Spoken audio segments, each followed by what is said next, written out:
চোখের ড্রপ দেওয়ার নিয়ম হচ্ছে আমি যে ড্রপটা দিব ডাক্তারের প্রেসক্রিপশন অনুযায়ী সেই ড্রপটা আছে কিনা সেটা দেখে নেব, পরখ করে নিব। আমার যে বোতলে যে মোড়কটা থাকে, মোড়কটাতে যে ওষুধটা দিব সেই ওষুধের নামটা ঠিক আছে কিনা, ডেট ঠিক আছে কিনা, তাহলে আমি এটা খুলব। খোলার আগে যে জিনিসটা করব সেটা হলো আমি চোখ সুন্দর করে হাতটা ধুয়ে নেব, হাতটা শুষ্ক করে নেব, তারপর বোতলটা মুখাটা খুলবো, বোতলের মুখটা খুলবো। এমনভাবে খুলবো যাতে ওই মুখা যেন কোথাও মুখ যেটা আছে মুখটা কোনো কিছু টাচ না করে। তারপরে আমি ড্রপটা দেব, দেওয়ার আগে যাকে ড্রপটা দেবো তাকে বলবো একটু পিছনে হেলান দেন এবং একটু উপরের দিকে তাকাবেন।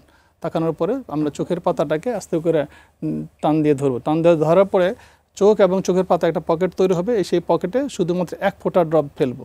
তারপরে ওনাকে বলবো যে একটু নিচের দিকে তাকান এবং চোখের পাতাটা আমরা ছেড়ে দেবো। ছেড়ে দেওয়ার পরে আমি তাকে বলবো যে 2 মিনিট একটাবার পলক দেন এবং 2 মিনিট ধরে চোখটা বন্ধ রাখেন। এবং সেই সময় আমরা বলবো যে আপনি চোখের যে মিডিয়াল কর্নার আছে নাকের কাছে, ওখানে চাপ দিয়ে ধরে থাকবেন।